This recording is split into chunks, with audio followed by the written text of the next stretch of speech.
Got it? We're good? We're good? Hi everybody, my name is Brian Davenport. I'm an ambassador for Norvise. Been tying for about 30 years. Been tying on a Norvise for 9 months. I had rotator cuff surgery a little over a year ago, and Tim and Brittany told me to give the Norvise a shot. I wouldn't be using my arm as much, and they were right. And I've been tying on a Norvise ever since. First fly that I want to tie for you is a Grizzly Flymph. It's been called an emerger, a wingless wet, or just a simple soft tackle. In 1941, James Leisingring and Pete Heide co-authored a book, The Art of Tying the Wet Fly. Leisingring considered the body of the fly far more important than the wing. Back then, the wet flies that they were fishing had this big gaudy wing on it and were real brightly colored. He thought that the body was far more important than the wing. To the point that he would actually make the body. He would take a waxed silk thread, put it on his thigh, put dubbing on it, and use his hand to roll it into a chenille cord.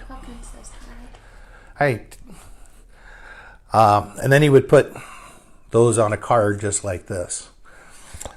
Let's see, in 1966, a fellow named Richard Clark from New York made a block of cherry wood and gave it to Pete Heide for the use of dubbing. And Pete modified it to where it looks real similar to this. This is one I made myself. They would actually take the waxed thread, run it over a brad nail down here, put your dubbing right here, and then bring this over top and spin it until it was in the chenille, and then put it back on the card. The term flimp was actually coined by Pete Heide. He wrote a revised version of The Art of Tying the Wet Fly and Fishing the Flimp.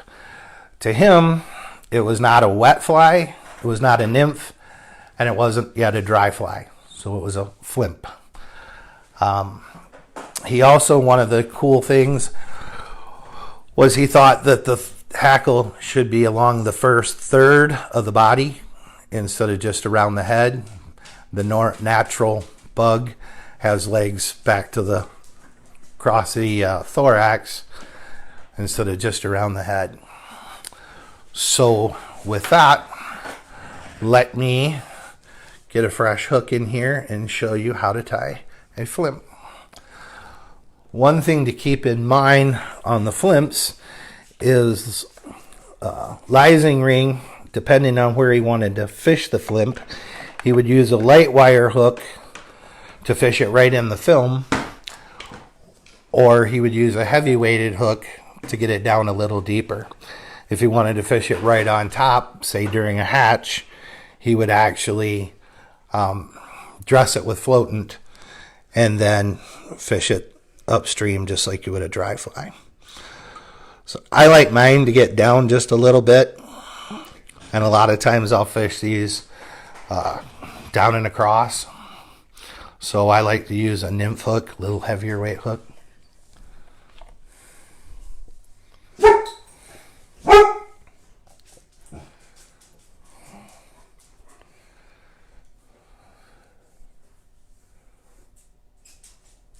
Okay. So the thread I'm using is just 8/0 UTC. So we'll come back just about an eye's length back and we'll start our thread.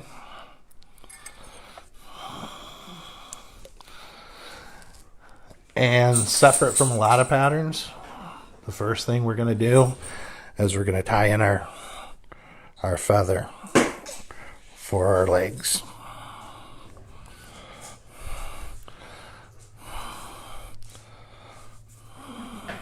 So I've got just a small grizzly feather here. And we want the the fibers to start right where our feathers or our thread started. The fellow that taught me to tie these, one word of advice he always gave us: when you're using chicken feathers, always start them out to make sure they're going to go the right way. For some reason, chicken feathers have a tendency to twist.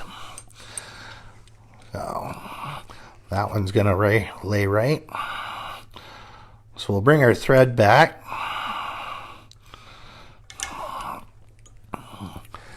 And we'll take some hen grizzly fibers, half dozen or so. I don't count them. I know the fish count them, but I don't. And we want this just the length of the shaft. I'll tie that in. We'll keep that on top.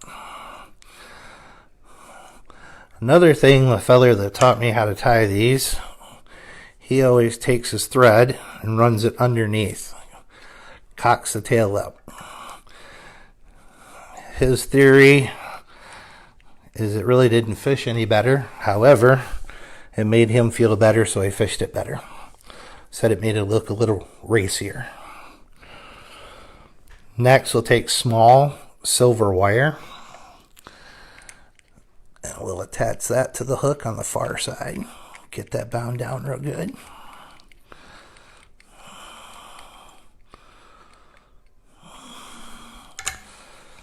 Okay. Put half hitch.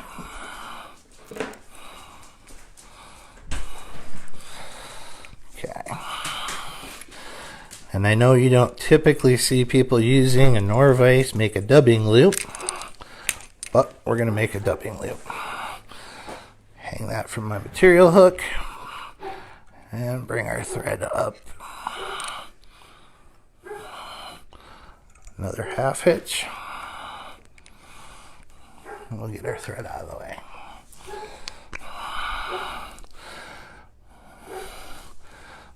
Then we'll take some dubbing wax.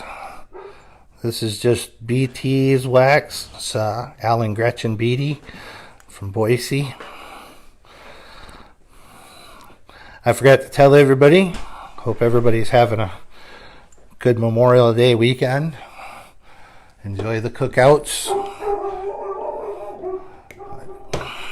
Make sure to remember why we have the holiday, though, for those that gave the ultimate sacrifice for us to have the freedoms that we enjoy.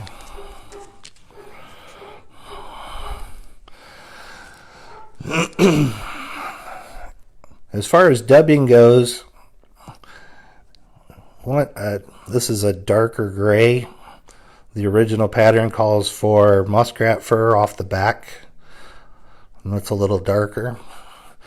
This is a touch dub from BT's flies, Alan Gretchen Beatty. They used to make it for LaFontaine, and we're just going to touch dub it.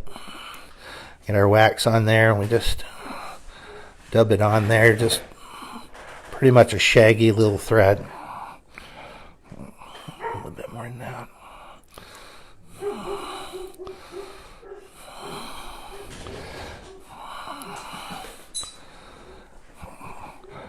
So LaFontaine thought the body was the most important part, to the point where if you look at an emerger, your nymph, once it gets ready to emerge, the skin thins out to where when it hits the surface, it can shed that skin, it can split and shed that skin. I'll give this a twist with our twister here. And you want the dubbing, like I said, just no more than a shaggy thread. The point is you want the thread to show through, so that when it gets wet, you have the black thread showing through. So now we'll go ahead, put our dubbing on. Make sure to leave a little bit of the color of the thread at the very back, Not sure the purpose of that, but that's the way they designed it. Okay, got that. I'll go through it.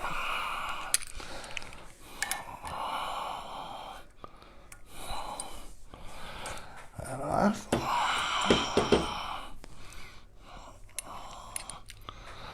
Make sure we have that locked down good. Half hitch.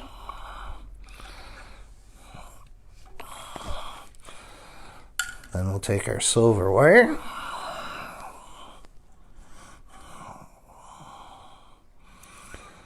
And we'll just give it a little rib. It doesn't add much weight to it, but it gives it a little bit of weight.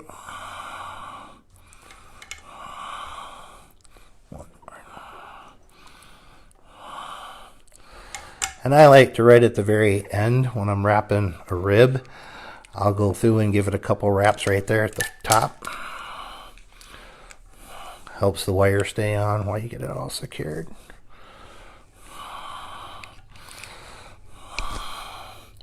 I'll give that a cut with the back of our scissors.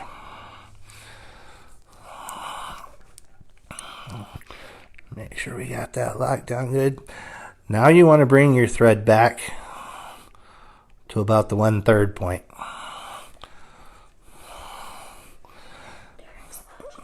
Hey, Derek. And we want to go one full turn right at the eye. One turn about halfway back to your thread, between the first and your thread. One full turn where your thread is. That 2 wraps. Get that out of the way. Next, we want to bring our thread back up through the hackle. Notice I'm wiggling it so it gets worked down there. Sweep all these back. And you don't have to build a real big head. I don't like a real big head on these.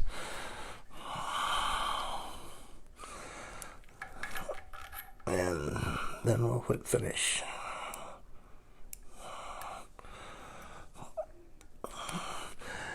Most of the flies that I tie for myself, I will give them 2 4 to 5 turn whip finishes, and I don't feel the need to use head cement.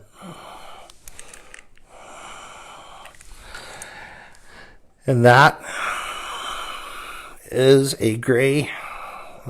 Overwrapped over my tail a little bit, didn't I? Not quite as racy. That is a gray and Grizzly Flymph. Like I said, you can cast it upstream to rising trout. You can cast it across stream and swing it. If you do cast it across stream and swing it, let it get all the way down, and a term we use in the steelhead world, leave it on the dangle, straight down below you. And a lot of times you'll get strikes as it's coming up towards the surface. The trout may follow it clear across the stream, but once it starts to ascend towards the top, they'll hit it. And there's no doubt about that you have a fish on when you're swinging a fly. They take it real aggressively. If you want to know more about wingless wets, all fur wet flies, anything to do with wet flies, there's a book put out by Stackpole Books. It's called Wets and Flymphs, or Wet Flies. I'm sorry. It's called Wet Flies, and it's by Dave Hughes. Really good book. So if there's no questions on that one,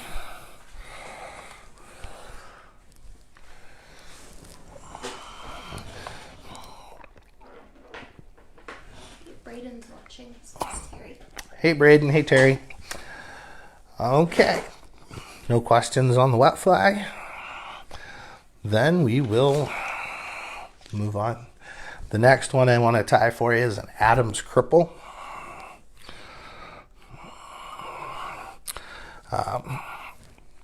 Real simple pattern. Believe it or not, once upon a time I was a a little bit afraid to try and tie a cripple.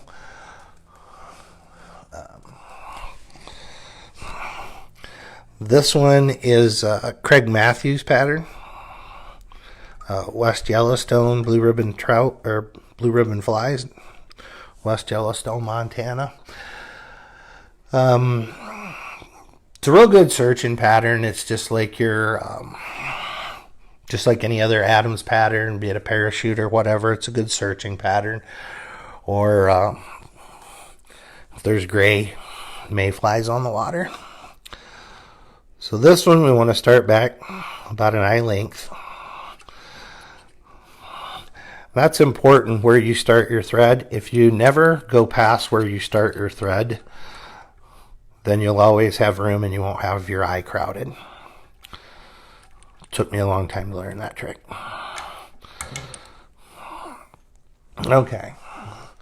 First material we're going to put on is some sparkle emerger yarn. This just happens to be by Hairline. It's light tan. And on these shucks, when you're putting a shuck on, less is better. So what I do,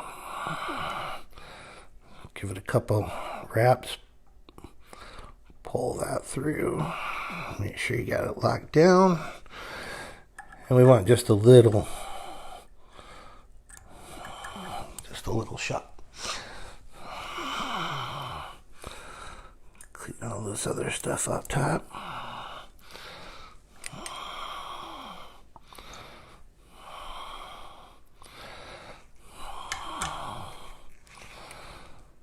And we'll put our half hitch there.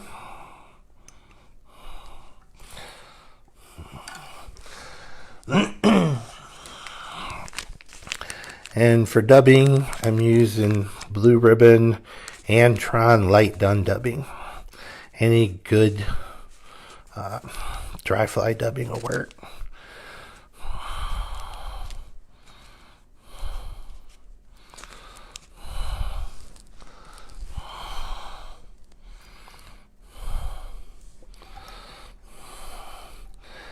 And everybody knows the drill. Put it up there and it jumps right on the thread.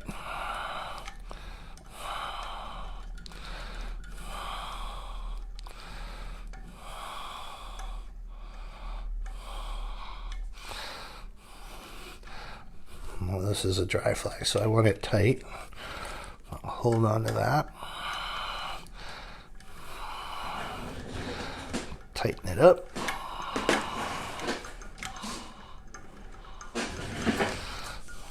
Ball right there. All right.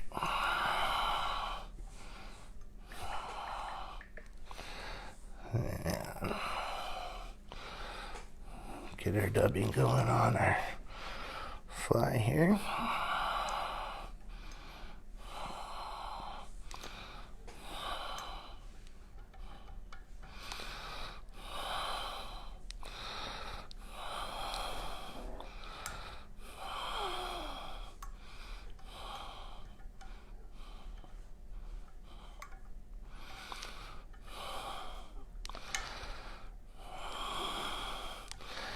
Alright, then we'll come back to about the third from the eye.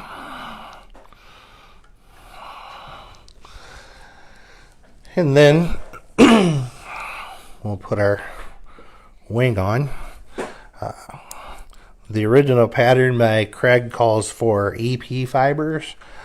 This is Montana Fly Company. It's called Widow's Web. $2.99, so a whole lot cheaper than EP.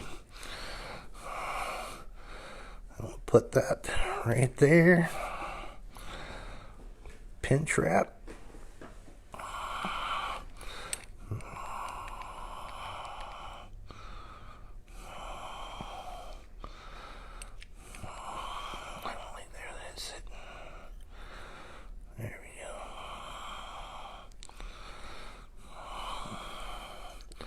And leave just a little nub at the back.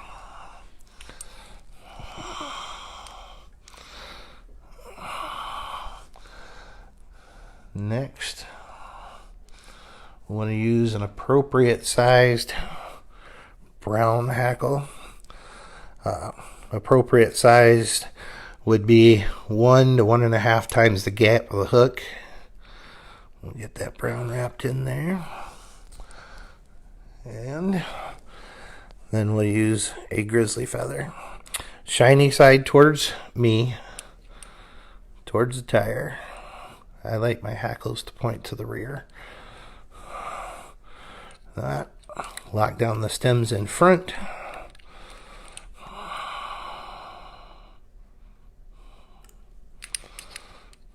Okay. Use the hackle pliers on this one.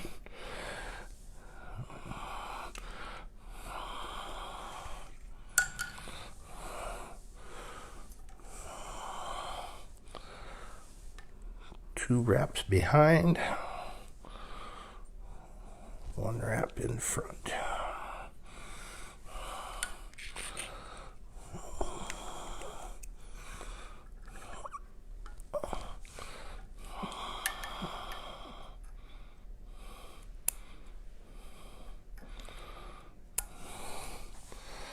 That one out of the way. Second one, obviously a whiting. Don't need to use the hackle pliers. One wrap. Two wraps behind. And one wrap in front.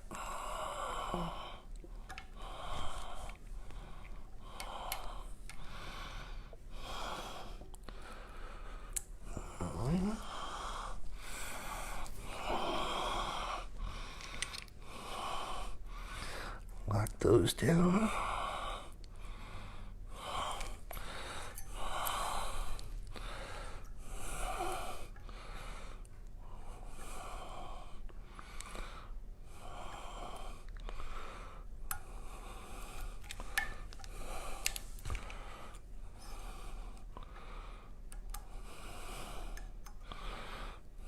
Whip finish.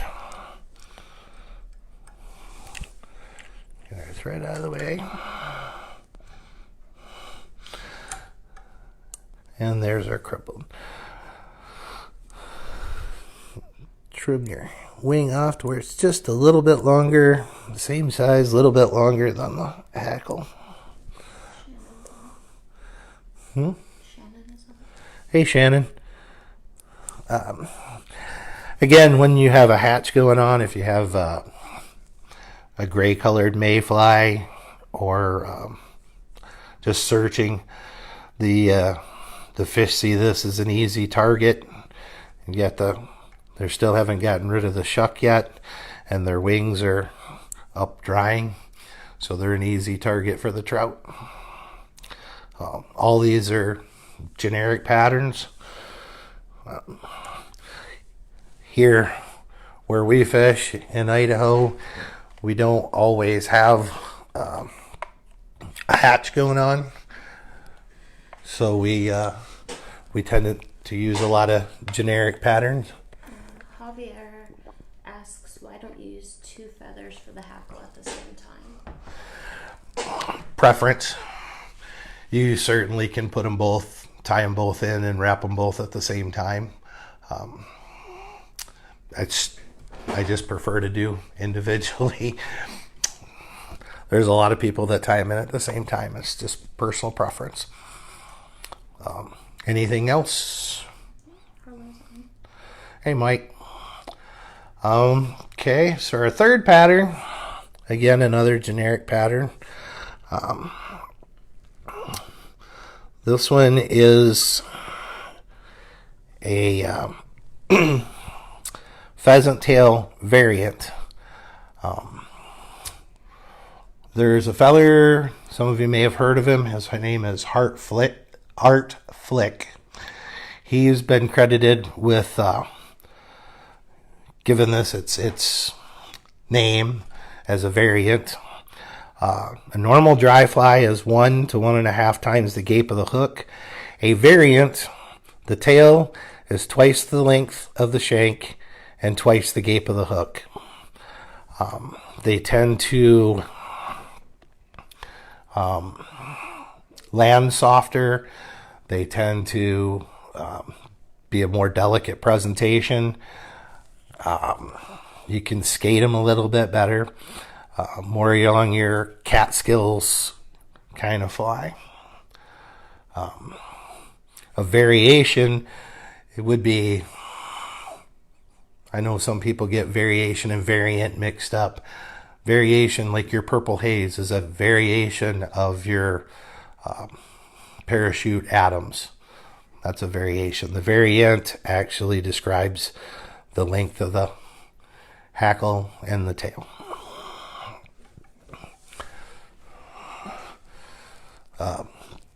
Brittany found that out the roundabout way a few years ago. We belong to the International Federation of Fly Fishers, or whatever they're calling themselves this week. Fly Fishers International, whatever they're calling themselves this week. And who? Oh, hey. So one of the patterns that it called for was a variant. Steven says use the variant word carefully. Right? And Brittany had tied a beautiful, I think it was 3 flies you had to tie for the bronze. Beautiful flies. The only problem they were dry fly, they weren't variant. And she got marked down on those. We both ended up getting it, but nonetheless.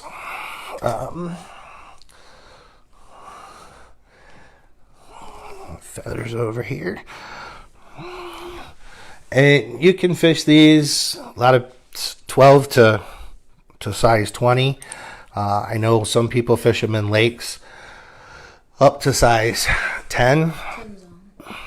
Hey, Tim. How was pike fishing?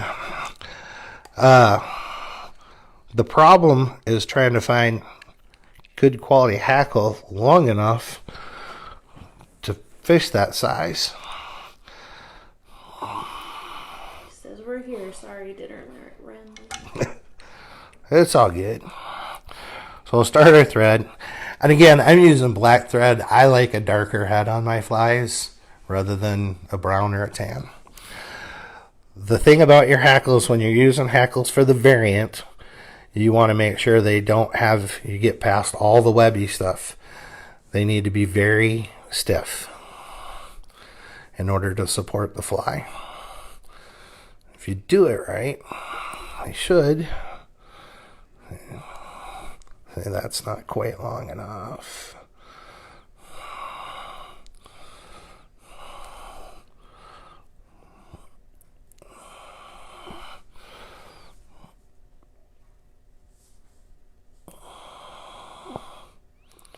Them into a paintbrush.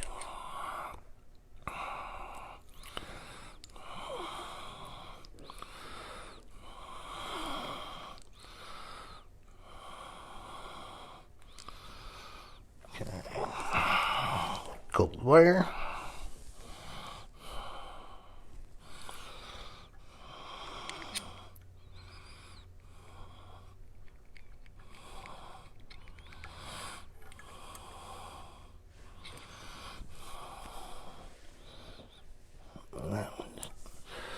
Alright, then we'll bring our thread back.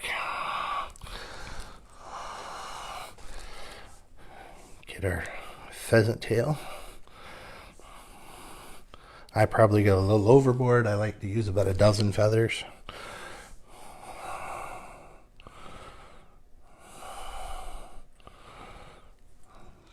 Tie them in by the tip.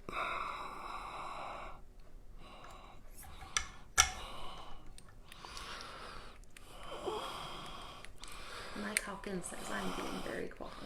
Mike Hawkins, I'm always quiet. We found that out 2 weeks ago. Yeah, 2 weeks ago we had a equipment malfunction. We had a microphone on the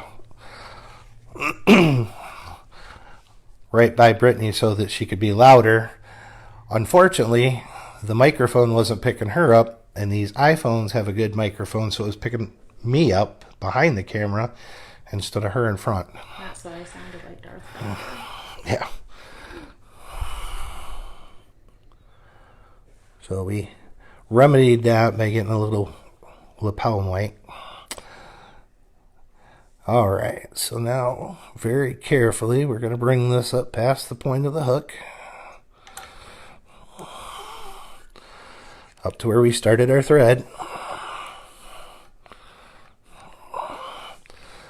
And there's a couple that broke off. No problem. Trim those off. Get it bound down good.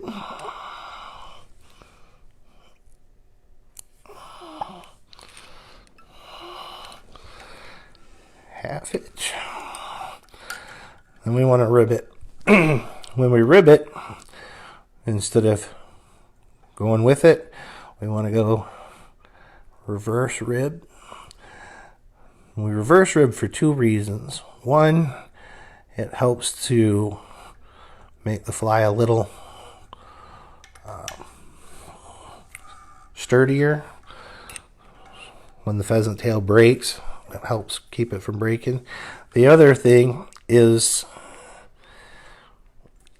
when you rib a fly, if you rib it against it instead of with the grain, it will actually sit on top. Where if you, like a woolly booger, if you wrap your woolly booger the same way you wrap the chenille, it'll slide into the grooves and have a tendency to dig right in there. Okay, now we'll take our hackle, 2 sizes bigger.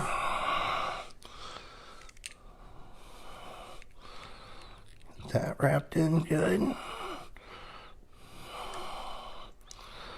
Sometimes you can fold the stem back and that'll give it a little more to bite into so it doesn't break. Hackle pliers.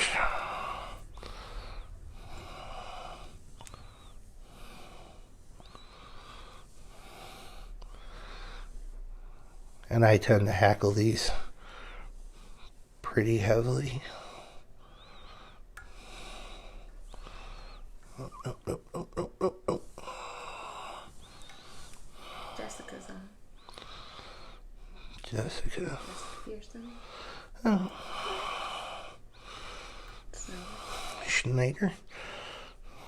I guess she can be out of work now.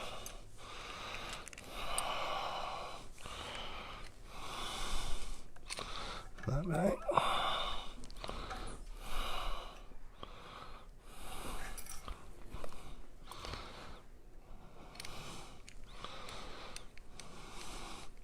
Put a nice little head on there.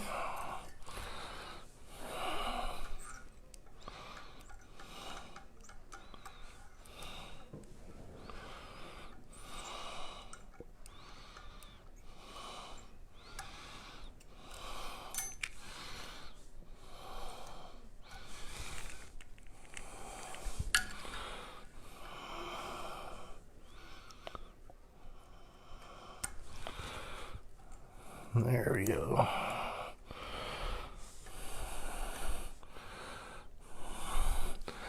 And there is our pheasant tail variant. Again, another good searching pattern. If you've got some really stiff, oversized hackle, awesome fly to try it on. Again, you don't just have to use pheasant tail. You can do it with several different colors. Whatever to match or you think you can come up with to get them to strike. The catskill patterns are another one that are more variant than anything else. They have the longer hackle. Any questions, comments, concerns? So Sean says, why not spin the vise for the hackle? It works. I know it works. Old habits die hard. I've like I said at the beginning, I've been tying on a Nor-vise for 9 months.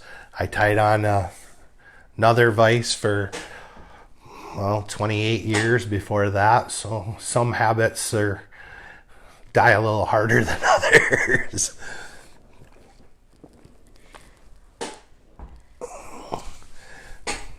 Brandon Calpin wants to know, so what does variant mean when you are buying hackle?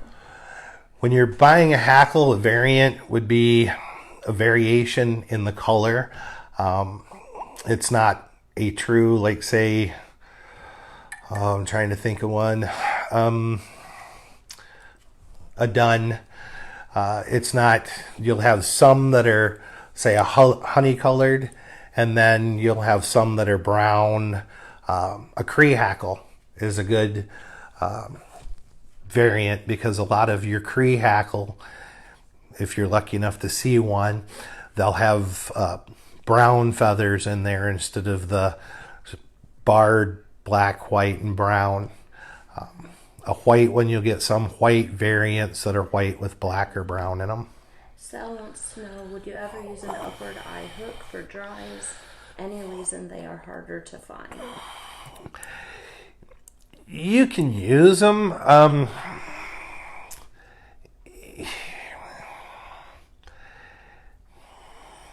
I mean, I don't know why they're harder to find, but I know they are. You can use up eyes. I know a lot of people prefer the down eye. It's a little easier to whip finish on a down eye, I think, than an up eye. But I don't know of any reason you can't tie on an up eye. Brian Bradford wants to see your Norvise base that you just recently got. So I'm going to pan down, try to, and take a look at it. Let me zoom out a little. Whoa.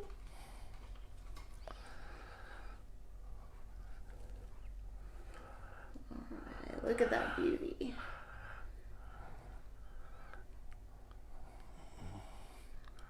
I do love the base.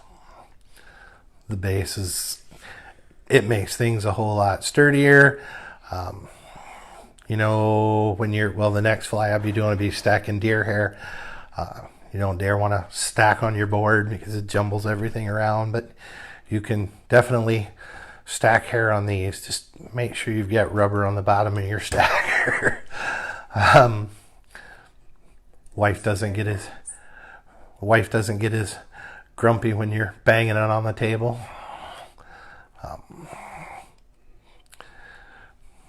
Yeah.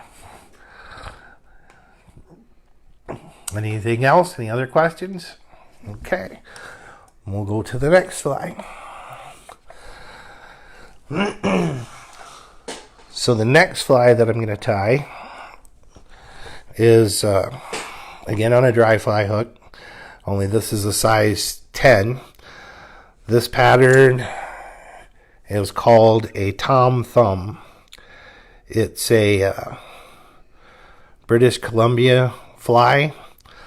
A friend of ours who just recently passed a couple weeks ago, Bill Jollymore, was from British Columbia, and we were over at his house one day and looking at his amazing collection. He was a history buff, all kinds of history in his house from British Columbia and the fly tiers and fly fishers from up there.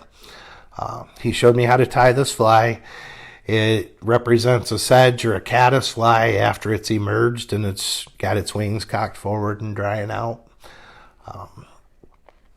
It's a killer pattern. I guess it's a staple up in British Columbia. I know I fished it here in Idaho, Montana, and it's done real well. Very simple fly.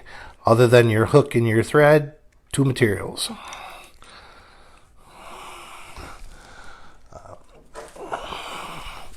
First one is deer hair. And you don't, I know it sounds kind of weird, but you don't have to use really great hair for this. This is one like Tim's nymphs. You don't have to spend a lot of time on because they will get tore up in no time at all. When I was over at Bill's, he opened a dresser drawer and he had plain old 3,700 boxes just filled with these, all size 10. So you want just a little clump of hair, and maybe about the size of a pencil lead, a little bigger.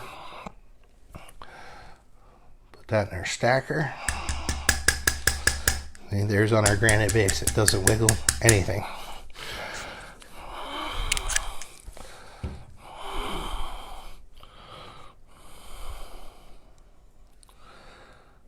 I want to give it just a short, stubby tail. Now the trick with this is just a few soft wraps. Tighten down. We don't want to flare the hair. And just work our way up. Just securing the hair to the hook shank. Once we get up to the front, and clip that. Now we can start wrapping back, making it a little tighter to keep it secured. The hair is going to add flotation to it. And there's just really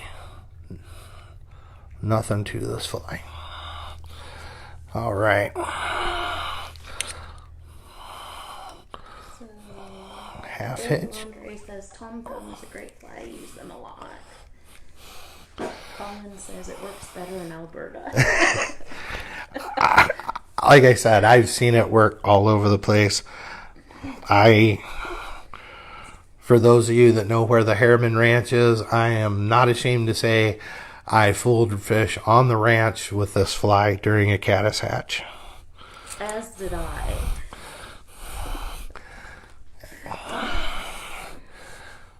Get another clump, clean all the gunk out of the bottom. Someone's asking if your bobbin holder is stainless and not brass. Nope, it's brass. He says, is it? Yeah. Oh, that's stainless, yeah. Yeah.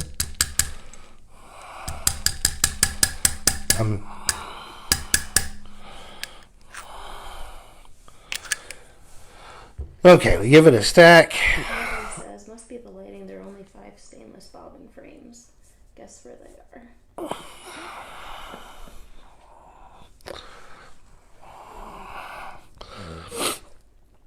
I'll take his word for it. Okay, here's the hardest part about this fly. We're going to tie this in and then fold it over. So in order to get the front length, the front wing length correct, what I do is bring it even with the tails and just past the hook eye. Just a skosh bit. Trim that off. Come back and tie that in.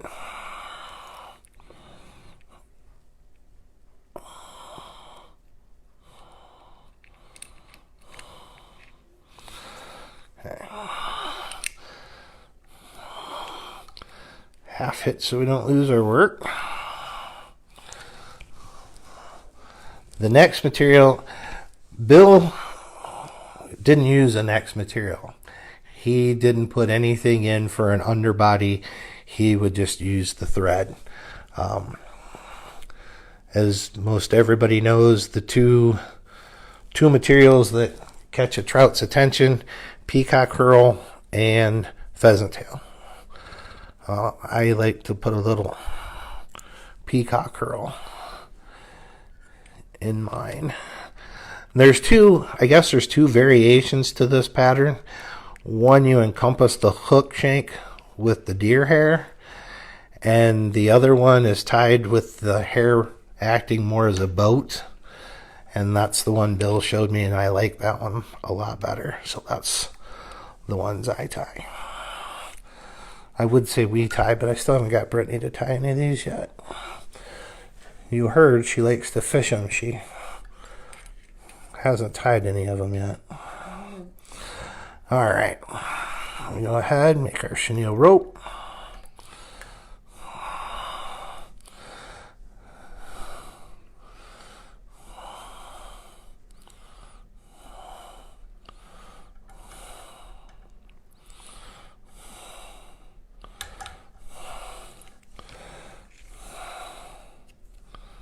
And we tie off our peacock curl.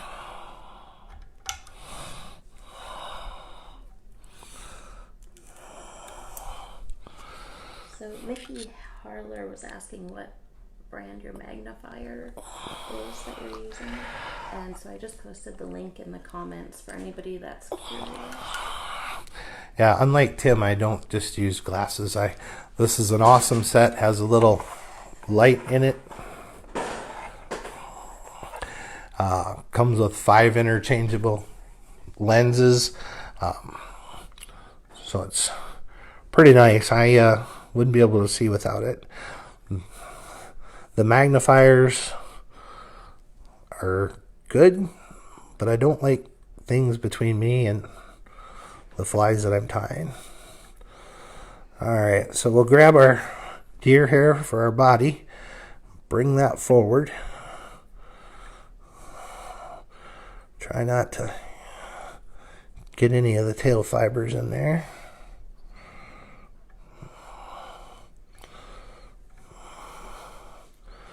Got one that doesn't want to come and one that doesn't want to go back. There we go. Alright. In order to make the boat, I bring it up and just pinch it between my fingers, making it kind of flat between my fingers. And then a pinch wrap.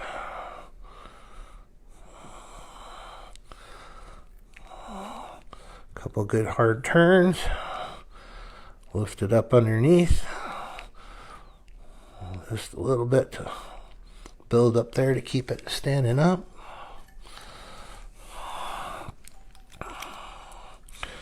That out of the way. 1, 2, 3, 4, 5.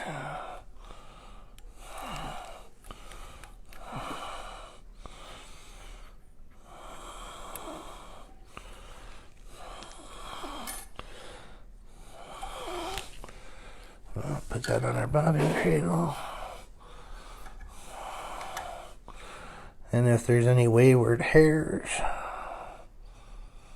go ahead and get them out of the way.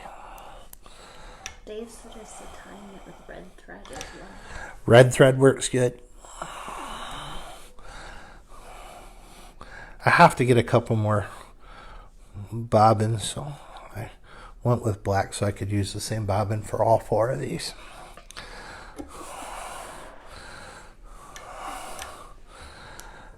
And as you can see, like I said with the boat, you can see the peacock curl underneath. I think it just gives it a little more trout appeal. And that's a Tom Thumb.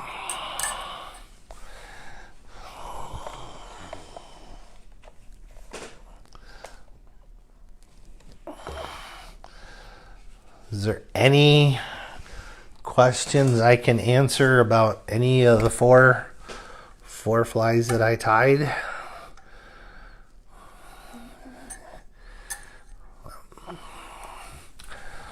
No. Wet flies, I like fishing dry flies, but the wet flies, I really got into those a couple years ago.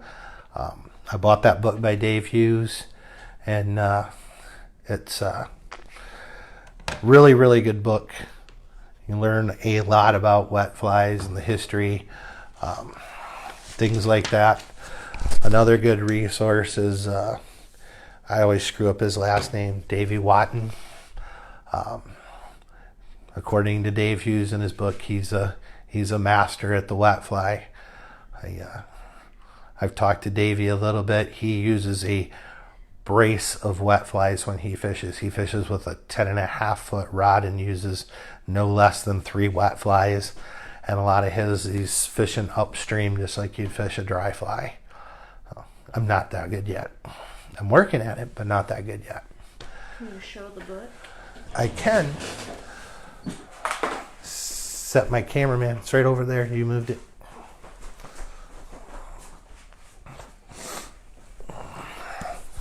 Is it in there? No. So, like I said, a really interesting wet fly second edition. Tying, fishing the soft hackles, flimps, winged wets, all furs. I mean, it covers the gamut of wet flies. Steven says wet flies rule. They do. If you can't catch them on top, definitely top is exciting. But and what surprises me so much is when people take new people out to fish, they want them to fish a dry fly. It's easier for a newbie to catch fish on a wet fly than it is a dry fly, in my opinion. Anything else? All right, I want to wish everybody a good Memorial Day weekend. Like I said, don't forget why we get the 3-day weekend for those that paid the ultimate sacrifice for us to have our liberties and our freedoms. With that, I'm not sure who's on next week. Not sure whether it's Tim or Tony. We will definitely let you know. So this is Memorial Day weekend. If you ask any questions after this, we'll get back with you. And this will probably be posted on the YouTube probably middle end of this week. With that, see you later from Lewiston, Idaho.